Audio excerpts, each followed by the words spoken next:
আল্লাহ আমার রব, এই রবি আমার সব। দামে দামে তুন মনে তারি অনুভব। তোমার দুনিয়াতে আমি যেদিকে তাকাই, অথই নিয়ামতে ডুবে আছি সবাই। পাক পাখালির গানে শুনি তসবি কলো রব, তসবি কলো রব। আল্লাহ আমার রব, এই রবি। আসসালামু আলাইকুম। আলহামদুলিল্লাহ, আসসালাতু ওয়াসসালামু আলা রাসূলিল্লাহ।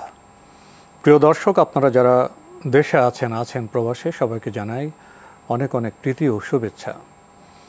শুরু হলো এনটিভি আয়োজিত এবং লাভ হলো নিবেদিত অনুষ্ঠান আপনার জিজ্ঞাসা। আপনাদের সাথে আছি আমি জয়নুল আবেদিন আজাদ। আর আপনাদের মনে জায়গা প্রশ্নের জিজ্ঞাসার জবাব দিচ্ছেন বিশিষ্ট আলেম ডক্টর মোহাম্মদ সাইফুল্লাহ। আসসালামু আলাইকুম ওয়া রাহমাতুল্লাহি ওয়া বারাকাতুহু। প্রিয় দর্শক, চলুন তাহলে জিজ্ঞাসার জগতে। শুরুতে একটি ইমেল পাঠিয়েছেন আব্দুস সালাম, উত্তর বাড্ডা, ঢাকা থেকে। লিখেছেন, আপনার জিজ্ঞাসা আমার অনেক ভালো লাগা অনুষ্ঠান। এই অনুষ্ঠান আমি নিয়মিত দেখার চেষ্টা করি। আজ আপনাদের কাছে অতীব গুরুত্বপূর্ণ একটি প্রশ্ন করতে চাই। প্রশ্নটি হলো, চাপা শুটকি কি খাওয়া ইসলামে জায়েজ? আমি খাই না, বিকট গন্ধ, বউ পছন্দ করে, তাই মন না চাইলেও কিনে আনি। বউকে বললাম এই পচা জিনিস খাওয়া ঠিক না, গন্ধে পেট মোড়ায়। বউ রেগে গিয়ে বলে, তুমি না খাইতে চাও না খাও, আমাকে নিষেধ করো না। বউর উত্তর শুনে বললাম, আমি কিন্তু এই ব্যাপারে আপনার জিজ্ঞাসা অনুষ্ঠানে প্রশ্ন করব। বউ উত্তর দিল, করো করো, তোমার সাইফুল্লাহ হুজুর আর আজাদ হুজুর চাপা শুটকি আরও বেশি খায়। হুজুর মহোদয়, আমাদের প্রশ্ন উত্তর দিয়ে আমাদেরকে একটু টেনশন মুক্ত করবেন। টেনশন মুক্ত করার আগে আমি জানি না, আমি খাই না।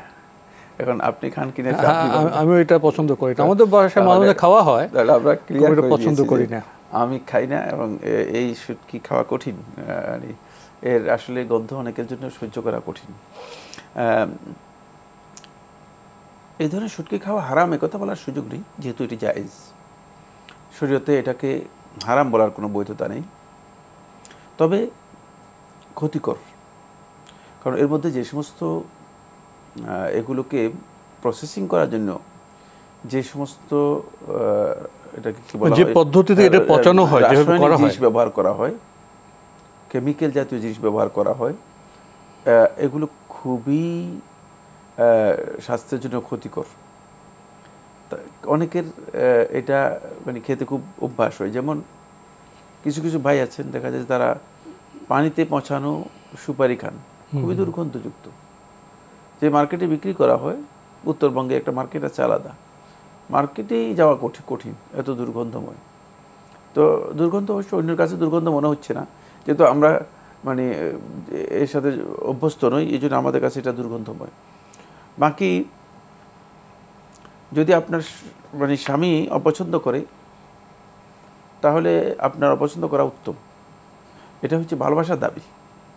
কাউকে ভালোবাসলে তিনি যেটা ভালোবাসেন সেটা ভালোবাসবেন। আচ্ছা, খুব স্বাস্থ্যপ্রদ বিষয় না। হ্যাঁ, এই জন্য মানে এইটা এই প্রশ্নকারীর জন্য বলছি যে, মানে এই প্রশ্নকারীর জন্য বিধান হচ্ছে যে, যদি স্বামী যেহেতু খায় না, অপছন্দ করে এবং তার কষ্ট হয়, সুতরাং ভালোবাসার দাবি হচ্ছে তিনি সেটা পরিহার করবেন। এখানে ভালোবাসার একটা প্রমাণ আছে, সেটা হলো ভালোবাসার দলিল হচ্ছে দুটি। এক নম্বর হচ্ছে, যাকে ভালোবাসবেন তাকে বলা হয় মাহবুব, মানে যাকে ভালোবাসেন তাকে বলা হয় আরবিতে মাহবুব। মাহবুব মানে যিনি ভালোবাসার পাত্র, যিনি প্রিয়, তিনি যে জিনিসটা ভালোবাসবেন সেটাকে ভালোবাসা, যিনি যেটাকে ঘৃণা করবেন সেটাকে ঘৃণা করা। এটা হচ্ছে ভালোবাসার দলিল। বাকি ইসলামী শরীয়তে হারাম অথবা জায়েজ নেই, এই কথা বলার কোনো সুযোগ এখানে নেই। এই ছোট্ট প্রশ্নে আপনি যেভাবে জবাব দিলেন, এখান থেকে তো আমরা অনেকগুলো বিষয় উপলব্ধি করলাম।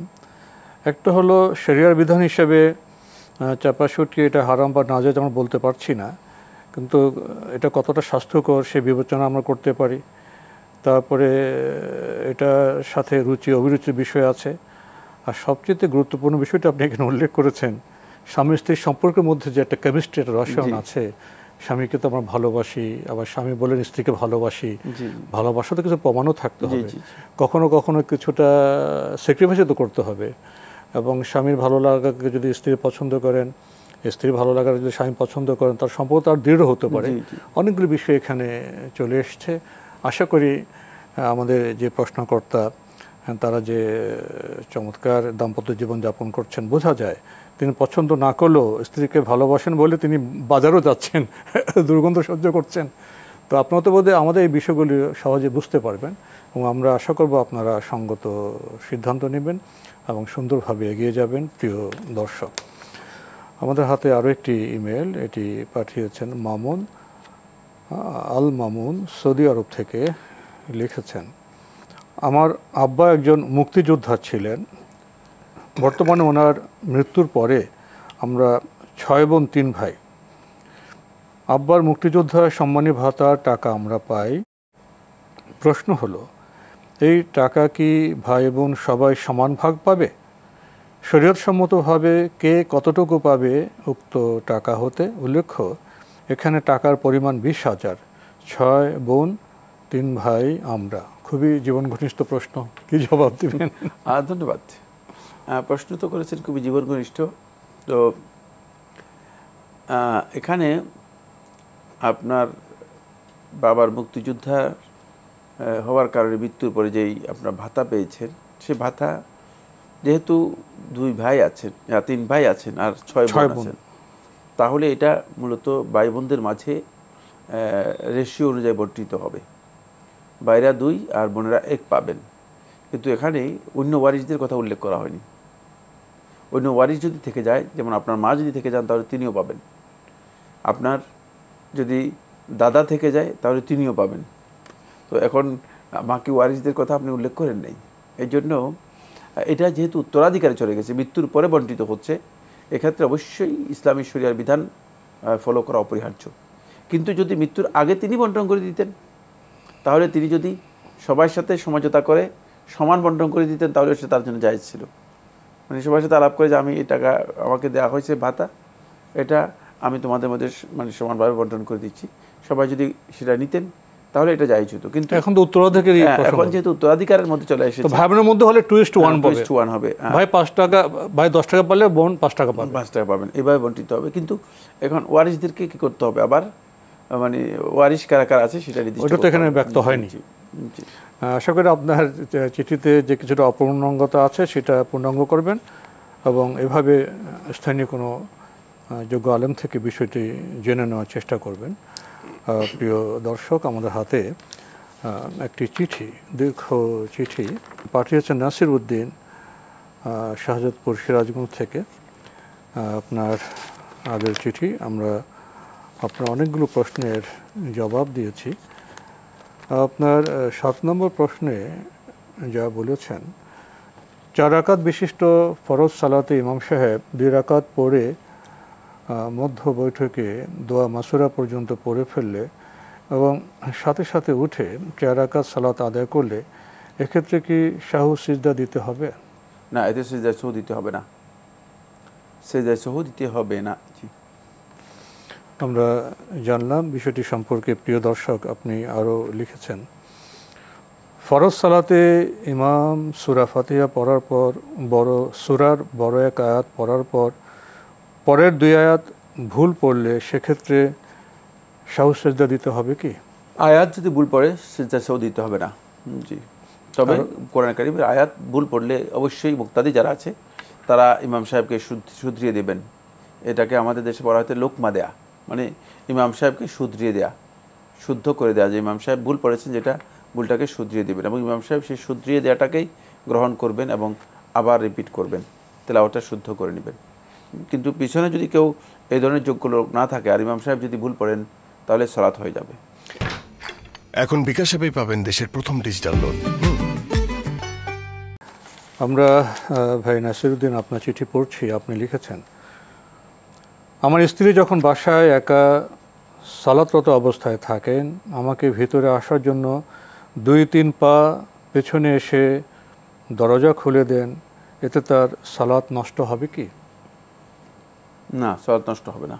জি, আমরা জানলাম তিনি বিষয়টি প্রয়োজনে সম্পর্কে। সালাতের সময় প্রয়োজনে দরজা খুলে দিতে পারবেন। জি, আরও লিখেছেন, কোরআন পড়ার সময় আমরা যখন বসে পড়ি তখন সিজদার আয়াত পড়লে তখন বসে সিজদা দেওয়া যাবে কি, এবং এই সিজদা যে কোনো দিকে মুখ করে দেওয়া যাবে কি? সালাতে নিষিদ্ধ সময়ে সিজদার আয়াত পড়লে সিজদা দেওয়া যাবে কি? সিজদা কিবলামুখী হয়ে দিতে হবে এবং সিজদা বসে দিতে পারবেন।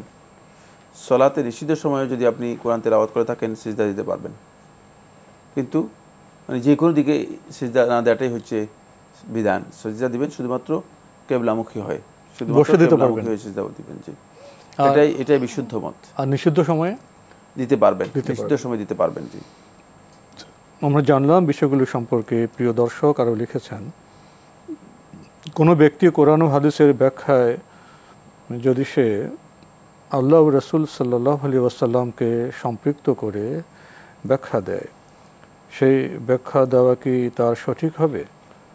এটা কি আল্লাহ রসুল সাল্লাল্লাহু আলাইহি ওয়াসাল্লামের নামে অপবাদ দেওয়া হবে না? সম্পৃক্ত করার অর্থ কি? সম্পৃক্ত করার অর্থ হচ্ছে আল্লাহ এবং তার রাসূল থেকে রেফারেন্স গ্রহণ, যুক্ত করা, রেফারেন্স দেওয়া। তাদের কাছ থেকে বক্তব্য নিতে হবে। এই বক্তব্যের আলোকে আপনি বক্তব্য দিবেন। আপনার এই বক্তব্য কোরআন এবং হাদিসের আলোকে হতে হবে। কোরআন এবং হাদিসের আলোকে হলে এটাকে অপবাদ বলা হবে না, অপবাদ বলা হবে না। এখানে অপবাদ বলা হবে কখন? যদি আপনি আল্লাহ এবং তার রাসূলের নামে এমন কথা চালিয়ে দেন যেটা আল্লাহ এবং তার রাসূল কখনো বলে নাই, যেটা তাদের বক্তব্য থেকে বোঝাও যায় না, যেটা মিথ্যাচার হয়ে যায়। হ্যাঁ, সেটা মিথ্যাচার। তাদের বক্তব্য থেকে এটা বোঝা যায় না যে তারা একথা বুঝিয়েছেন, তাহলে এটা মিথ্যাচার হবে, এটা অপবাদ হবে। কিন্তু আপনি যদি আল্লাহ এবং তার রাসূলের বক্তব্যের আলোকে এবং ওই বক্তব্য থেকে যেটা বোঝা যায় আর সেটা যদি আপনি লোকদেরকে বলেন, তাহলে এটা অপবাদ হওয়ার কারণ আছে আমি মনে করি না। জি, আমরা জানলাম বিষয়টি সম্পর্কে। প্রিয় দর্শক আরও লিখেছেন, কোনো ইমামের হাদিসের তাহকিক করার কোনো যোগ্যতা নেই, কিন্তু সে অন্য আলেমের বক্তব্য শুনে কিছু হাদিসকে হাদিস না বলে অস্বীকার করে, যেমন সহিহ বুখারী ও সহিহ মুসলিমের কিছু হাদিস, সেক্ষেত্রে তার পিছনে সালাত আদায় করা যাবে? সালাত আদায় করতে কোনো বাধা নেই। এই লোক জাহিল হওয়ার কারণে তিনি হাদিসকে হাদিস নয় বলে দিচ্ছেন। তো এই ধরনের বুখারী এবং মুসলিম শরীফের হাদিস, সহিহ মুসলিমের হাদিসকে হাদিস নয় বলে দিচ্ছেন, কারণ হলো পড়ালেখা নেই। এখন আপনি এই জন্য এর পেছনে সালাত আদায় করতে পারবেন না, অথবা সালাত আদায় করলে সালাত হবে না, এ কথা বলার সুযোগ নেই। বাকি জাহিল লোক, কোন সন্দেহ নেই। যে ব্যক্তি হাদিস সম্পর্কে জ্ঞান রাখে না, তার উচিত নয় তিনি একেবারে স্পর্ধা করে, মানে নিজে এই সাহসিকতা দেখিয়ে বলবে যে এটা হাদিস নয়। এটা তো তারাই বলতে পারে যারা হাদিসের উপর অগাধ জ্ঞান রাখেন। আর অগাধ জ্ঞান রাখলে কি আপনার বুখারী এবং মুসলিম শরীফ অস্বীকার করতে পারে না। তখন তিনি বলতে পারবেন যে এটা আসলে হাদিস নয়, মানে যেহেতু হাদিসের মধ্যে আছে কিনা তিনি জানবেন।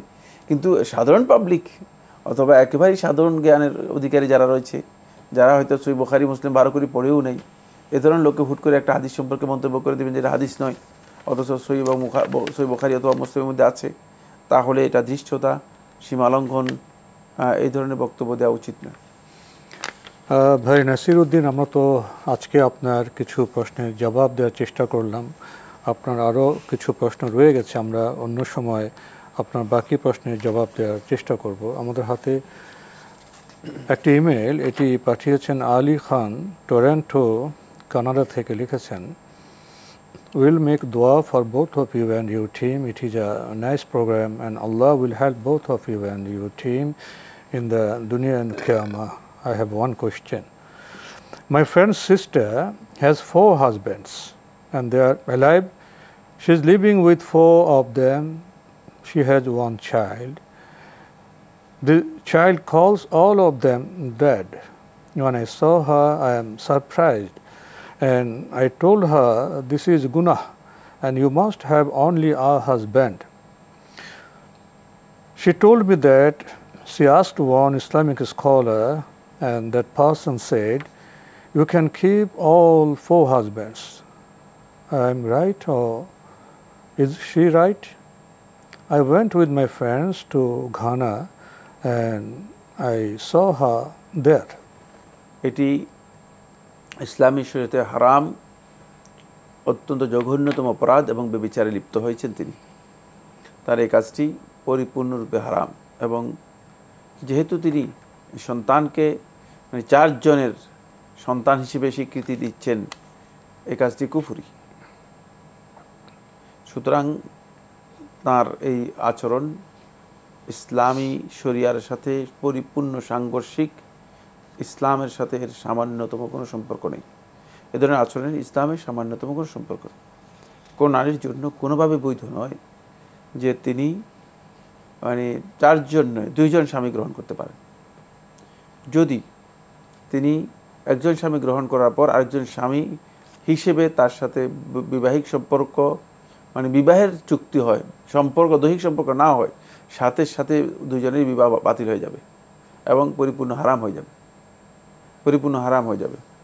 আর এখানে 4 জনকে স্বামী হিসেবে গ্রহণ করা এবং সেখানে সন্তানকে এই 4 জনকে পিতা হিসেবে ডাকার জন্য বলা, তারপরে আবার একথা বলা যে না কোনো স্কলার, আমি জানি না স্কলার কিসের স্কলার, যে ব্যক্তি এই ফতোয়া দিয়েছে তিনি হতে পারে যে একজন পথভ্রষ্ট, এটাকে কি বলা যেতে পারে, যার মধ্যে স্বাভাবিক কমন সেন্সও নেই, স্বাভাবিক রুচিবোধ, কমন সেন্স, মানবিক বোধ নেই, কারণ পৃথিবীর কোনো ধর্ম ব্যবস্থা এটাকে বৈধ বলে নাই।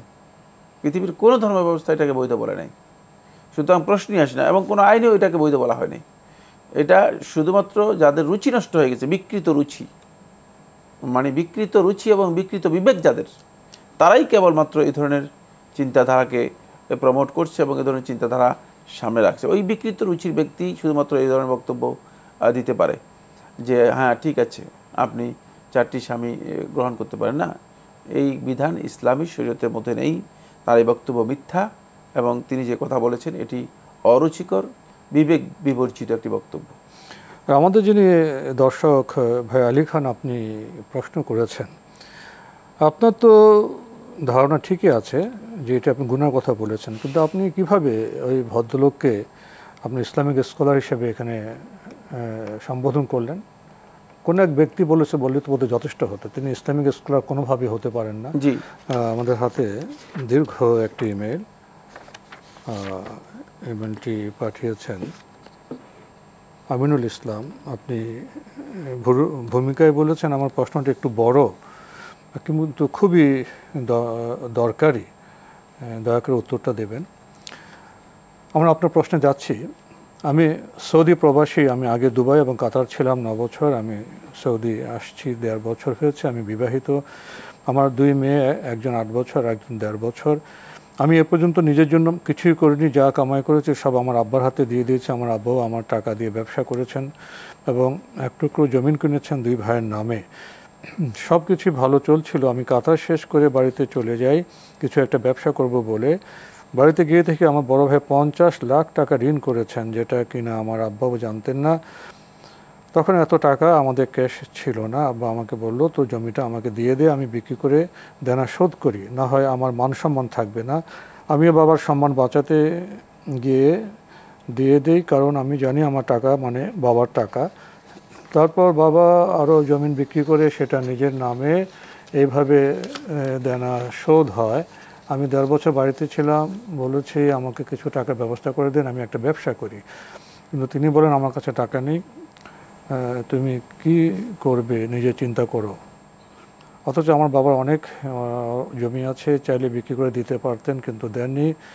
আমি কিছুই বলিনি। তখন আমি ভাবলাম আমাকে আবার বিদেশ যেতে হবে, আসার সময় আমাকে 1.5 লক্ষ টাকা দিয়েছেন, আমি সেটাও ফেরত দিয়েছি। আর আমার বড় ভাইও আসছে যে কিনা দেনাটা করেছিল, তার টাকা পুরোটা আব্বা দিয়েছেন। আমি আসার সময় বলে আসছি আমি আপনাকে শুধু খরচে টাকাটা দিব, বাকিটা আমি সঞ্চয় করব, কারণ আমার পরিবার আছে, ভবিষ্যতে আরও বড় হবে পরিবার।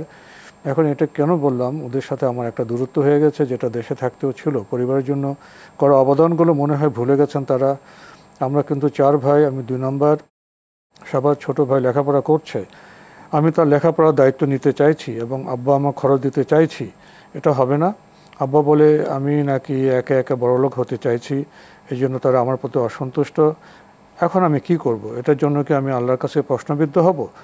এত কিছু হয়েছে, আমার পরিবার আমাকে কিছুই বলেনি। তারপর আমার আম্মা আমার পরিবারকে মানে আপনার স্ত্রীকে দেখতে পারে না, চুরির অপবাদ দেয়। আমি দেশে থাকতেই তা আমি আমার পরিবারকে তার বাবার বাড়িতে রেখে আসছি। এটা তো অসন্তোষ, কিন্তু আমি আমার অবস্থানে ঠিক আছি।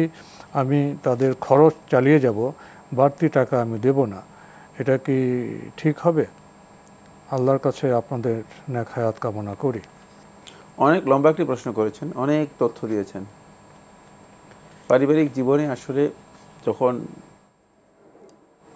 আমাদের প্রেক্ষাপটে, আমাদের বলতে বোঝাচ্ছি যে বাংলাদেশের প্রেক্ষাপটে যদি কেউ এভাবে সমন্বিত 51 পরিবারের মধ্যে থাকেন, তাহলে অনেক জটিলতা তৈরি হয়। এটা ইসলামী শরীয়ত অনুমোদন দেয় না।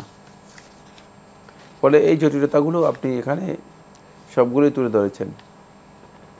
সবগুলো বিপদ আপনাকে মোকাবিলা করতে হচ্ছে। এক্ষেত্রে আপনি আপনার পিতা মাতার যে খরচ রয়েছে যতটুকু সম্ভব চেষ্টা করবেন তাদের সেই খরচ তাদেরকে দেওয়ার জন্য।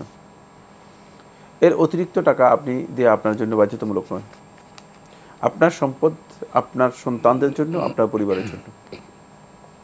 এই জন্য ইসলামী শরীয়তে কোনো সন্তান যদি মানে পিতা জীবিত থাকা অবস্থায় মারা যায়, সেই সন্তানের সন্তানরা ওই পিতার বা দাদার সম্পত্তিতে মালিক হয় না। কারণ হচ্ছে সন্তানদের দায়িত্ব আপনার উপর, আপনার ফ্যামিলির দায়িত্ব আপনার উপর। সুতরাং আপনার উপার্জন পুরোটাই এখন আপনার সন্তানদের জন্য, আপনার ফ্যামিলির জন্য। সেক্ষেত্রে আপনি আপনার আব্বার যদি কোনো সমস্যা থাকে, কোনো অভাব থাকে, তার যদি রুজি না থাকে, তাহলে সেক্ষেত্রে তাকে সাপোর্ট, সহযোগিতা দিতে পারেন, তাকে যতটুকু সম্ভব সহযোগিতা দিতে পারেন। কিন্তু তাকে অতিরিক্ত টাকা দিয়ে যদি আপনি নিজের পরিবার এর ক্ষতি করেন, আপনার সন্তানদের ক্ষতি করেন, তাহলে আপনি ক্ষতিগ্রস্ত হয়ে যাবেন। পরবর্তীতে এসে আপনি হাই হাই করতে হবে। যেটা আপনি দেশে এসে যখন 1.5 বছর ছিলেন, আপনার বক্তব্য থেকে আমরা স্পষ্ট বুঝতে পেরেছি, তখন হাই হাই করা ছাড়া আর উপায় থাকবে না। এই জন্য আপনি যে স্ট্যান্ড নিয়েছেন সেটা সঠিক রয়েছে, তবে স্ট্যান্ডের সাথে নিজের অবস্থান এবং ভাষা নরম হতে হবে। তাহলে হয়তো, যেহেতু পিতামাতা তো, সেখানে হয়তো ভুল বুঝাবুঝি কম হবে।